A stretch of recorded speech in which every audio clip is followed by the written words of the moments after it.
అల్లకల్లోలంగా మచిలీపట్నంలోని మంగినపూడి బీచ్ 200 మీటర్ల ముందుకొచ్చింది. సముద్రం అలర్ట్ అయ్యారు పోలీసులు. అధికారులు కూడాను మంగినపూడి బీచ్ లో సందర్శకులను అనుమతి నిరాకరించారు. తీర ప్రాంత వాసులను పునరావాస కేంద్రాలకు తరలించారు అధికారులు.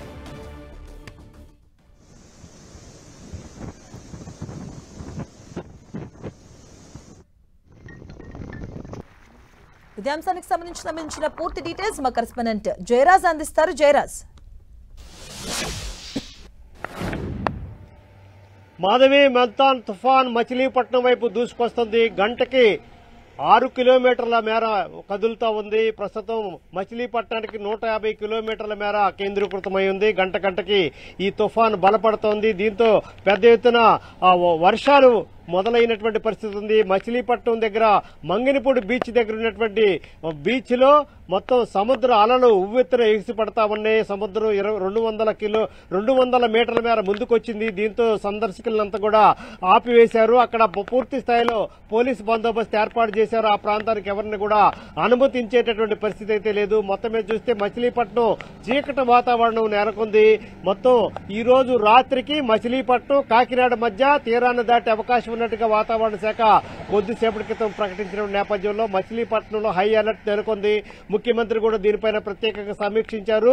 ఇన్ఛార్జి మంత్రి, స్థానిక మంత్రి కూడా దీనిపైన అక్కడ ఉన్నటువంటి యంత్రాంగం అందరితో కూడా సమీక్షా సమావేశాలు నిర్వహిస్తున్నారు. ఎక్కడ ఆస్తి నష్టం, ప్రాణ నష్టం జరగకుండా ఉండటానికి కావాల్సిన ఏర్పాట్లన్నీ కూడా చేస్తా ఉన్నారు. మచిలీపట్నం పైన ఇప్పుడు ప్రధానంగా ప్రభుత్వం దృష్టి సారించింది. చాలా గంటకి బలపడుతున్నటువంటి మెంతాన్ తుఫాను తాకిడి మచిలీపట్నం చుట్టుపక్కల ఉన్నటువంటి ప్రాంతాలపైన బలంగా పడే అవకాశం ఉన్నటువంటి నేపథ్యంలో ప్రభుత్వం మచిలీపట్నం పైన దృష్టి సారించింది. దీంతో ఎక్కడికక్కడ అప్రమత్తత నెలకొంది. అత్యవసరమైతే తప్ప ప్రజలు బయటికి రావద్దు, అధికారులు ఇచ్చేటటువంటి సలహాలు, సూచనలు పాటించు, ఇండ్ల దగ్గరే ఉండాలని చెప్పేసి అధికార యంత్రాంగం ఇప్పటికే అప్రమత్తత ప్రకటించినటువంటి పరిస్థితి. మొత్తం మీద చూస్తే వానలు కూడా బలపడతా ఉన్నాయి. గంటకి 110 కిలోమీటర్ల వేగంతో ఈదురుగాలులు వచ్చేట అవకాశం ఉన్నటువంటి నేపథ్యంలో ఎక్కడికక్కడ ప్రజలు అప్రమత్తంగా ఉండాలని చెప్పేసి ప్రభుత్వం ఇప్పటికే ఆదేశాలు జారీ చేసింది. సహాయ పునరావాస కార్యక్రమాలు కూడా ముమ్మరం చేస్తా ఉంది. ఎక్కడికక్కడ మచిలీపట్నం లోతట్టు ప్రాంతంలో ఉన్నటువంటి నేపథ్యంలో సముద్రం కంటే మచిలీపట్నం దిగువ ప్రాంతంలో ఉన్నటువంటి పరిస్థితుల్లో ఈ మెంతాన్ తుఫాను తాకిడి బలపడినటువంటి నేపథ్యంలో మచిలీపట్నానికి చుట్టుపక్కల ఉన్నటువంటి పెడన, కృతివేణు, అవనగడ్డ, నాగాయలంక తదితర ప్రాంతాలకి ప్రభావం తీవ్రంగా ఉండేటటువంటి అవకాశం ఉన్నటువంటి నేపథ్యంలో అధికార యంత్రాంగంతో పాటు వివిధ పార్టీలకు సంబంధించిన యంత్రాంగం అంతా కూడా ప్రజలకు అందుబాటులో ఉండాలి.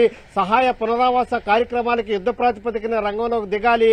మెంతాన్ తుఫాను తాకిడి మచిలీపట్నానికి ఎక్కువ ఉండేటటువంటి ప్రమాదం ఉన్నటువంటి నేపథ్యంలో మొత్తం అదనపు బలగాలు కూడా మచిలీపట్నం ఎన్డీఆర్ఎఫ్, ఎస్డీఆర్ఎఫ్ బృందాలు కూడా తరలి వస్తున్నటువంటి పరిస్థితి ఉంది. నిన్నటి వరకు కూడా కాకినాడ తదితర ప్రాంతాల్లో ఈ తాకిడి ఎక్కువగా ఉంటుందని దృష్టి సారించినటువంటి ప్రభుత్వం కొద్దిసేపటి క్రితం వరకు కూడా దీని ప్రభావం మచిలీపట్నానికి ఎక్కువగా ఉండే అవకాశం ఉన్నటువంటి నేపథ్యంలో అటు కాకినాడకి 260 కిలోమీటర్ల దూరంలోనూ, మచిలీపట్నానికి 150 కిలోమీటర్ల దూరంలోనూ ఇది కేంద్రీకృతమై ఉంది. బలంగా గడిచిన 6 గంటల్లో 12 కిలోమీటర్ల మేర ఇది బలంగా 12 కిలోమీటర్ల వేగంతో బలపడుతూ ముందుకు వస్తున్నటువంటి నేపథ్యం ఉంది. దీని ప్రభావం వల్ల రాబోయే 24 గంటల్లో చాలా జిల్లాల్లో అటు నెల్లూరు వరకు కూడా పూర్తి స్థాయిలో పెద్ద ఎత్తున భారీ నుంచి అతి భారీ వర్షాలు పడతాయి. అదేవిధంగా పిడుగులతో పాటు ఈదురుగాలులు కూడా తీవ్రంగా ఉంటాయని చెప్పేసి ఇప్పటికే వాతావరణ శాఖ హెచ్చరికలు జారీ చేసింది. దీంతో ఎన్డీఆర్ఎఫ్, ఎస్డీఆర్ఎఫ్ బృందాలు కూడా మచిలీపట్నం, కృష్ణవెన్ను, నాగాయలంక, పాలకాయ తిప్ప, అదేవిధంగా అవనగడ్డ, ఇటు పెడన, బంటుమిల్లి తదితర ప్రాంతాలకన్నీ కూడా వెళ్తున్నటువంటి పరిస్థితి ఉంది. దీని ప్రభావం రాబోయే 48 గంటల పాటు తీవ్రంగా ఉంటుంది. ఈ రోజు మధ్యరాత్రికి మచిలీపట్నం, కాకినాడ మధ్య తీరాన్ని దాటే అవకాశం ఉంటుంది. తీరాన్ని దాటే టైంలో చాలా భయానకమైనటువంటి వాతావరణం ఉంటుంది. కాబట్టి ప్రజలెవరు కూడా అత్యవసరమైతే తప్ప ముందుకు బయటికి రావద్దని చెప్పేసి హెచ్చరికలు జారీ చేశారు. ఆ ఇన్ఛార్జి మంత్రి, అదేవిధంగా స్థానిక మంత్రి, జిల్లా కలెక్టర్, ప్రత్యేక అధికారి కూడా మచిలీపట్నంలోనే మకాం వేశారు. ఎక్కడికక్కడ గంటకు సమీక్ష చేస్తున్నారు. సహాయ పునరావాస కార్యక్రమాలు ముమ్మరం చేశారు. ఎక్కడికక్కడ కరకట్టలు ఎక్కడైతే బలహీనంగా ఉన్నాయో వాటన్నిటి కూడా పటిష్టం చేస్తామన్నారు. అదేవిధంగా హోర్డింగ్స్, పెద్ద ఎత్తున ఉన్నటువంటి హోర్డింగ్స్ అన్ని కూడా తీసేశారు. జాతీయ రహదారులు, గ్రామీణ రహదారుల్లో ఉన్నటువంటి పెద్ద చెట్లు కూడా చాలా కొమ్మలను కూడా నరికేసినటువంటి పరిస్థితి. దీంతో ఎక్కడికక్కడ ప్రభుత్వం అయితే గంట కూడా సమీక్ష చేస్తుంది. అటు విపత్తుల నిర్వహణ శాఖ గంట కూడా ఆయా ప్రాంతాల్లో తుఫాను తాకిడి ఏ ప్రాంతాలు ఎక్కువగా ఉండే అవకాశం ఉంది, ఆ ప్రాంతంలో ప్రజలు ఎలాంటి జాగ్రత్తలు తీసుకోవాలని చెప్పేసి గంటకి హెచ్చరికలు జారీ చేస్తుంది. మొత్తమే చూస్తే మెంతాన్ తుఫాను తాకిడి మచిలీపట్నానికి తీవ్రమైనటువంటి ప్రభావం చూపేటటువంటి అవకాశం ఉంది. Madhavi. Right, thank you Jayaraj.